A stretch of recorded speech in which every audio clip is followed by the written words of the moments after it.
Bonjour, bonjour, je te souhaite la bienvenue sur ma chaîne YouTube. Je m'appelle Armelondo, je suis conseillère de couple et de la famille. Je suis certifiée et j'ai choisi d'accompagner les gens sur le fondement qu'est la parole de Dieu.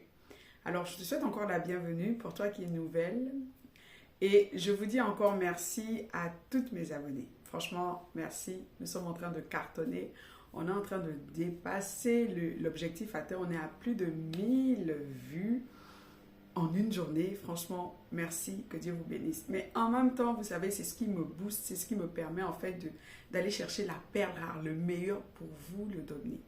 Alors aujourd'hui, je voudrais, comme d'habitude, répondre aux commentaires d'une abonnée. Elle a dit que faire quand son mari est avare, et elle a employé un autre terme. Je n'ai pas vraiment le commentaire, mais tout ce que j'aimerais dire, c'est que on n'épouse pas, tu ne l'as pas épousé comme ça. Et il faut faire la différence. Il y a l'avant et il y a l'après. Il y a l'homme qui te fait la cour et qui te fait croire qu'avec toi, qu'il va prendre soin de toi, qu'il t'aime, qu'il a décidé de faire de toi la femme de sa vie. Ses intentions sont vraies. Et il y a l'homme au quotidien, avec les aléas de la vie. Parce que je crois que si tu savais qu'il était égoïste, avare, imbu de sa personne, tu n'allais pas te marier avec lui. Mais si tu l'as épousé, c'est qu'il n'était pas comme ça. Dans la vie de couple, dans la relation à deux, il y a ce qu'on appelle le quotidien. Et dans le quotidien, il y a le lot. Il y a, avant même les enfants, il y a l'avenir à appréhender, il y a la gestion financière, il y a la gestion du quotidien, il y a la pression au travail, il y a ce désir de construire, de bâtir. Et tout ça, ce n'est pas facile. Les couples subissent une telle pression au quotidien que si vous n'êtes pas un couple soudé, si vous n'arrivez pas à aller au-delà de ce que vous traversez, de ce que vous êtes en train de vivre, de vous dire, ok, je ne suis pas la faute, tu n'es pas la faute. Nous sommes face à une situation et nous devons nous unir. Pas aller l'un contre l'autre. Non, tu as dit, non, tu as fait. Pas avoir l'objectif de vous accuser, mais plutôt vous unir et trouver la solution. Et il faut savoir que les hommes, leur façon de répondre parfois à ce qu'ils estiment être une injustice vis-à-vis de la femme, c'est ce genre de comportement. Soit il va tromper la femme, soit il va devenir avare, égoïste. C'est une façon de corriger. Parce que l'homme n'exprime pas son mécontentement comme la femme. Lui, il va utiliser ce que je pourrais appeler les points clés. Les points, en fait, qui font en sorte que la femme puisse réagir. Et malheureusement, beaucoup de femmes pensent que si un homme te donne de l'argent, ça veut dire qu'il t'aime. C'est un signe d'amour. Bon, moi, je ne le pense pas et je crois que peut-être, par la grâce de Dieu, j'aurai l'occasion de revenir là-dessus. Mais il va toucher là, il va chercher à te faire réagir. Et toi, tu ne verras pas en fait que c'est sa façon à lui de peut-être dire « je suis l'homme ». S'il y a eu écart, c'est ça peut-être façon de dire que bon, je vais lui faire remarquer que elle a mal agi. Donc, il ne faut pas confondre les choses. Il peut devenir comme ça à cause des situations du quotidien. Mais ça ne veut pas dire que cet homme est mauvais. Alors aujourd'hui, on va apprendre à communiquer avec les hommes. Parce que les hommes et les femmes en matière de communication ne sont pas pareils. Et on va apprendre à communiquer avec sagesse. On va apprendre à communiquer avec classe. On va apprendre à communiquer avec courage et audace. Ce que je veux dire, c'est que les hommes, pour communiquer, ils ont besoin d'être en confiance. Quand on parle de communication, ici, je veux parler de quand il veut vous révéler le fond de sa pensée, ce qu'il porte dans son cœur, pour que l'homme s'ouvre à vous, pour que votre époux ou votre fiancé ou votre concubin s'ouvre à vous, il a besoin d'être en confiance. Et pour gagner votre confiance, l'homme va vous exposer plus ou moins ses défauts. Il va juger au travers de cette façon de faire si vous êtes apte à soulever ou à contenir le fond de son cœur, le fond de sa pensée. Quand vous voyez l'escargot, la communication de l'homme peut s'identifier au comportement de l'escargot. Plus l'escargot est en confiance, plus il va sortir sa tête. Plus l'escargot est craintif, il va rentrer sa tête. Quand vous voulez gagner un homme sur le terrain de la communication, vous devez lui permettre de s'exprimer, mais de s'exprimer réellement, pas de s'exprimer pour vous faire plaisir. Par exemple, l'un des signes, si votre époux passe le temps à vous dire comme tu veux, c'est que quelque part, il est réfractaire à donner son point de vue, le plus souvent par rapport à votre réaction. Et ce que je voudrais dire aussi, c'est que on ne parle pas à un homme n'importe comment, à n'importe quel moment. C'est important. L'homme n'est pas comme la femme. La femme, elle a, pour qu'elle communique le fond de sa pensée, elle a besoin d'être flattée. Il suffit qu'une femme se sente en sécurité au travers des paroles d'un homme. Elle ne va pas chercher à juger du vrai ou du faux. Si elle ne sait pas le faire, qu'est-ce qu'elle va faire? Elle va s'embarquer et là, elle va s'ouvrir. Quand une femme se sent aimée, elle va s'ouvrir. Elle ira naturellement donner le fond de sa pensée. Mais quand un homme est en confiance, c'est seulement à ce moment qu'il va donner naturellement le fond de sa pensée, ce qu'il a dans son cœur. Parce qu'aucune femme ne souhaite vivre avec un homme, en réalité, dont elle ne sait pas le fond de sa pensée. Et quand on vit avec quelqu'un, quand on est marié à quelqu'un, on ne veut pas découvrir des choses. Par exemple, j'entends souvent, mon mari fait telle ou telle chose, mais il ne m'inclut pas. Et ça, c'est une grande cause, par exemple, de colère. Parce que quand une femme ne sait pas où elle va avec un homme, elle ne peut pas se rire de l'avenir. Et ça crée en elle une certaine pression. Mais ça, les hommes ne savent pas. Alors, il faut que tu détectes à quel moment ton homme est dans le repos.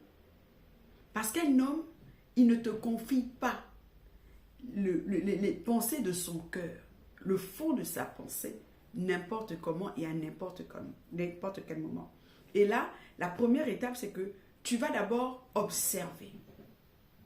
Observer à quel moment il est dans le repos. Ça peut être en rentrant du travail, après avoir mangé, après avoir pris une douche. Ça peut être après un rapport sexuel, après avoir eu un moment où il a pu se poser. Pas pendant qu'il se repose, mais quand il est dans le repos. Et quand j'entends par repos, c'est à ce moment où l'homme est calme. Il a une certaine satiété. Tout est OK. Il est calme. Et c'est à ce moment-là que tu peux maintenant essayer d'aborder certains sujets, pas tous les sujets. Comment reconnaître un homme au repos? Un homme au repos, c'est un homme qui va initier la conversation de lui-même. Mais il ne va pas initier le genre de conversation, par exemple, comment je peux dire, le genre de conversation sans poigne en fait. C'est un homme, par exemple, au repos, ne va pas commencer à te dire, mais est-ce que tu as remarqué la voisine? Non. Un homme au repos, c'est quelqu'un qui voudra, en fait, c'est un homme qui va initier la conversation, mais qui va commencer à parler et qui va beaucoup se projeter dans l'avenir. Je prends un exemple. Par exemple, quand l'homme est au repos, il va par exemple te dire, écoute, j'aimerais qu'on déménage. J'aimerais qu'on déménage. Et il te donnera les arguments pourquoi il souhaiterait que vous puissiez déménager. C'est un homme qui va par exemple te dire, et si je changeais de travail? Un homme au repos, c'est un homme qui va se livrer. Tu ne vas pas forcer la communication. Non. Tellement il est arrivé à satiété, il va parler. Son âme est dans le repos. Son esprit est disposé. Il n'y a pas comment on appelle, d'embrouille dans sa tête. Il n'est pas perturbé. Et chaque femme devrait pouvoir reconnaître quand son mari est dans le repos. Chaque femme aussi devrait pouvoir créer cette atmosphère-là qui emmène son mari dans le repos. Un homme au repos, on ne communique pas avec un homme, par exemple, quand il est en train de travailler. C'est pas possible. Tu ne peux pas communiquer avec un homme quand les enfants sont en train de crier ou quand les enfants sont présents. C'est pas possible. Tu ne peux pas chercher à communiquer avec un homme quand il est à table. C'est pas possible. Surtout sur les grandes questions de la vie, sur la direction que doit prendre la famille pour cette année. Et si tu veux aussi gagner la confiance de ton mari, tu dois choisir les paroles qui sortent de ta bouche. Une femme qui aura tendance à calomnier les autres, en fait, elle renvoie à son époux le « je peux te calomnier ». Une femme qui va crier sur les enfants, qui va avoir un accès de colère, elle va renvoyer à son époux « je peux te crier dessus ». Une femme qui maltraite les autres, qui se comporte mal avec les autres, elle va renvoyer cela à son époux. Et du coup, il y a des hommes qui ont peur de réaction de leur femme. Clairement, il y a des hommes qui ont peur de relations, de communiquer avec leur femme. Des réactions. Lui, d'emblée de jeu, je ne peux pas parler avec elle. Mais elle ne sait pas. Peut-être elle ne s'en prend pas directement, mais la manière à laquelle elle va voir comment elle va traiter les enfants, comment elle va traiter les employés, comment elle va traiter ses amis. Il sait qu'elle est comme ça. Je vais vous raconter l'histoire. Un jour, j'étais dans une maison, et c'est la maison d'une de mes sœurs, et son mari lui donnait tout. Mais il lui donnait tout ce qu'elle voulait, pas parce qu'il avait pensé, pas parce qu'il avait réfléchi, pas parce qu'il désirait lui donner cela. Mais il lui donnait tout ce qu'elle voulait juste pour avoir un seul objectif. La faire taire. Qu'elle ne se fâche pas. Qu'elle ne réagisse pas mal. En fait, il achetait son calme. Il achetait sa paix. Et un jour, l'homme avait fait un achat. Et pourtant, il avait fait l'achat, il avait ses raisons, en toute âme et conscience. Cette femme, qu'est-ce qu'elle a fait?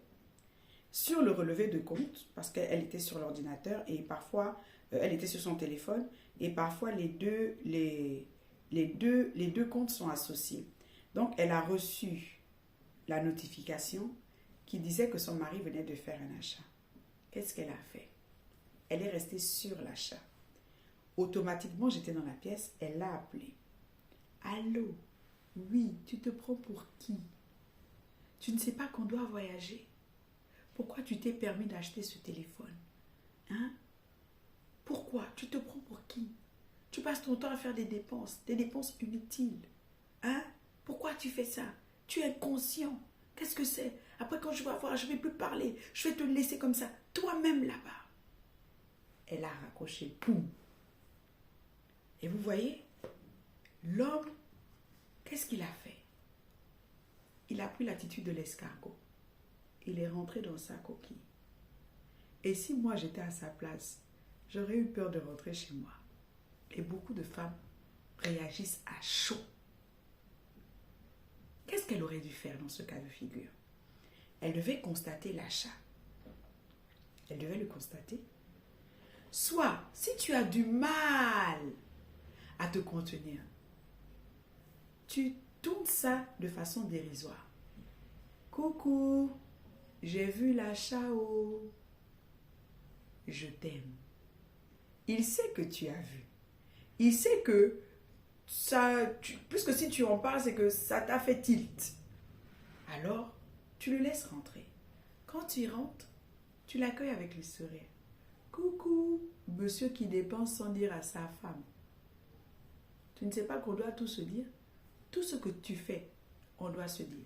Maintenant, si tu dis, mais donc je peux... Non, tu m'appartiens, je t'appartiens. Tout ce qui m'appartient, t'appartient.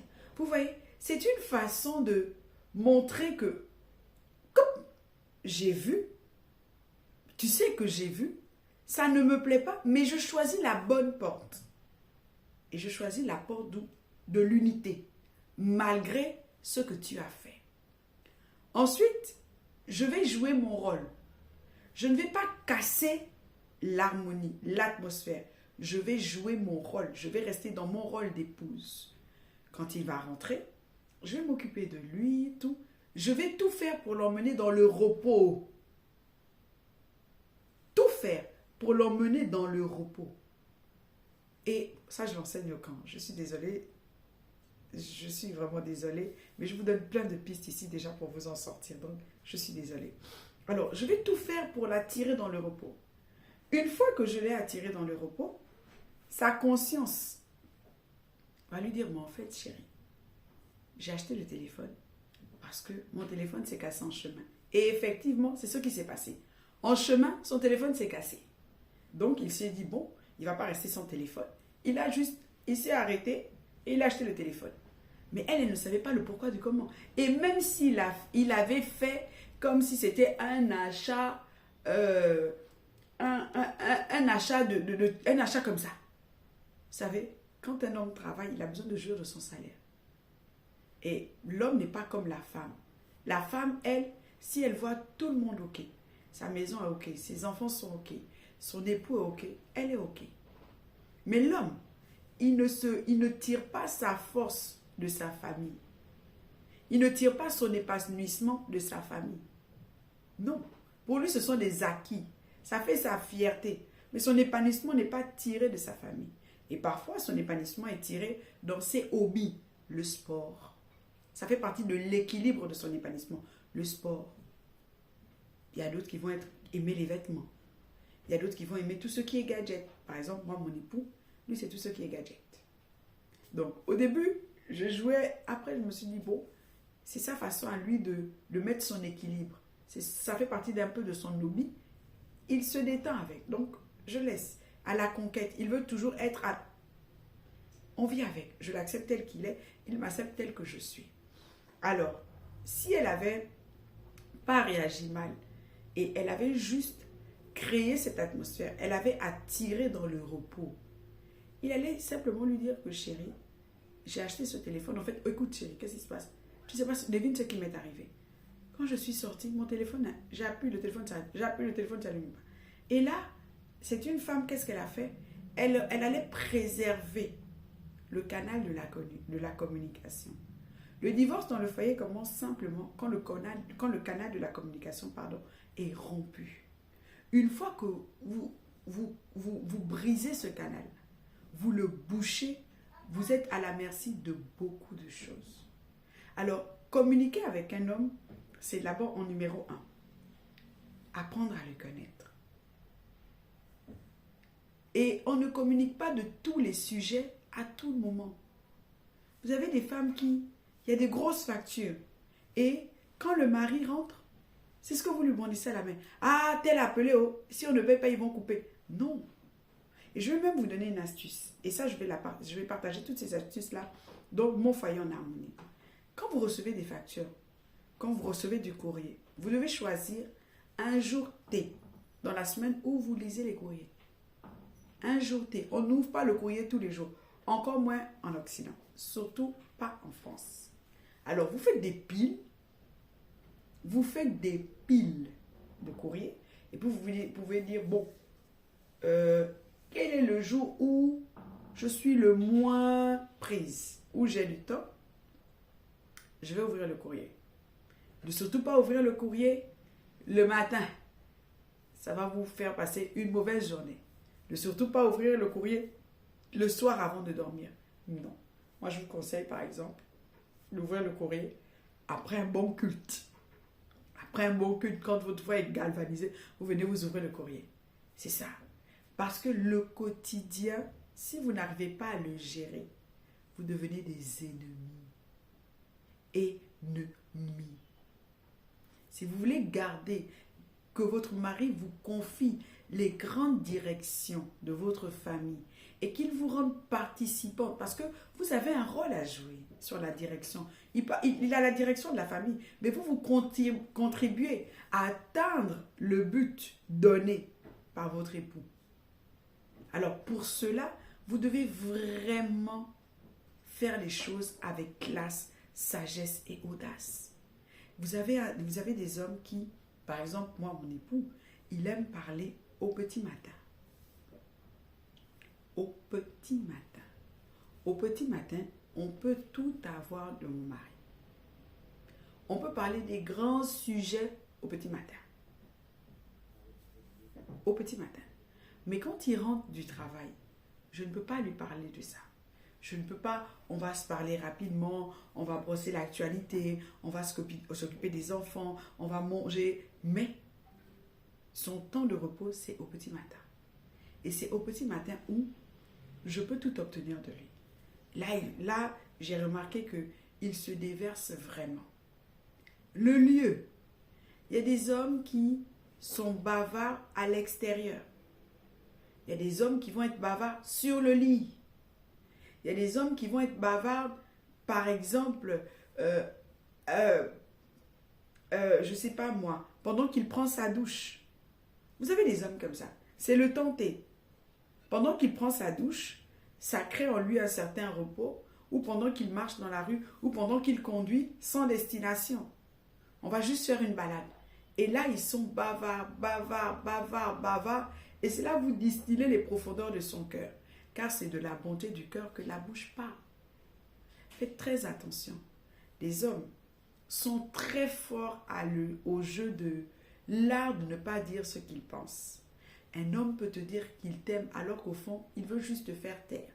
Et l'un des signes qui prouvent que votre homme n'a pas confiance en vous en matière de communication, c'est à chaque fois que vous lui demandez quelque chose, il va vers votre sens. Il dit, on fait comme tu veux. Il ne cherche pas à aborder son point de vue, à l'exposer. C'est l'une des preuves qu'il vous a déjà catalogué. C'est l'une des preuves qu'il vous a déjà qualifié. Et parfois aussi, c'est l'une des preuves qui fait en sorte qu'il a peur de votre réaction. Vous savez, quand vous communiquez, vous savez à quel moment votre mari communique, il y a tellement de choses qui sortiront de sa bouche. Et vous, ce sont des perles. Je connais cette histoire. Un jour, à chaque fois que mon mari rentrait, il me parlait de Laetitia. Laetitia, Laetitia, Laetitia, Laetitia. Et je lui ai dit, mais qui est Laetitia? Je lui disais, qui est Laetitia? Ah, Laetitia, c'est la collègue. Je lui disais, mais à chaque fois qu'on parle, elle revient. Qu'est-ce qu'elle veut? Il me dit, non, c'est la collègue. Je dis, non, non, non, non. Si tout le temps, à chaque fois qu'on parle, tu me dis, mais Laetitia, Laetitia, Laetitia, c'est qu'il y a une certaine proximité. Je ne me suis pas énervée. Je lui ai dit, tu sais, n'oublie pas ton objectif. Toi, tu as une famille. Tu vas là-bas pour pourvoir aux besoins. Au travers de ce qu'on te donne là-bas, c'est pourvoir aux besoins de la famille. Cette Laetitia-là, elle est l'ennemie de notre famille. Quand j'ai discuté comme ça avec mon mari, il a réagi. Je lui ai dit, oui, il ne faut pas perdre ton objectif. Tu n'es pas là-bas en tourisme. Tu es là-bas pour travailler. Grâce à ce salaire, ça pourvoit aux besoins de ta famille. Ne détruis pas ta famille. Vous voyez? Et c'est comme ça, au fil en aiguille, que mon mari, et je n'ai pas crié. Donc, il y a aussi la réaction. L'info et la réaction. Je n'ai pas crié. Mais au contraire, j'ai préféré distiller la raison, la sagesse, que de crier. Et étant une femme spirituelle, qu'est-ce que j'ai fait? J'ai pris son prénom, je l'ai emmené dans la prière. Et je vous assure, elle n'a pas été retenue à ce poste. Donc, vous avez vous avez, comment je peux dire ça?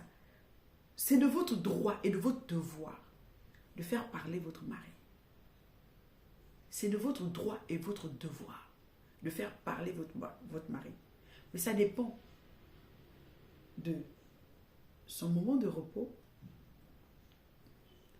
de votre attitude. Un homme est prêt à tout vous dire, à condition que vous ayez la bonne attitude. Vous savez, on peut se fâcher sans crier. On peut se fâcher sans insulter. On peut se fâcher sans mépriser. Parce que ce qui rend les hommes, ce qui referme l'homme dans sa coquille comme l'escargot, c'est quand il se sent méprisé. Tu veux gagner la confiance de ton mari dans la communication, c'est simple. Peu importe ce qu'il va te dire, peu importe l'erreur, il doit toujours se sentir le chef. Je prends un autre exemple.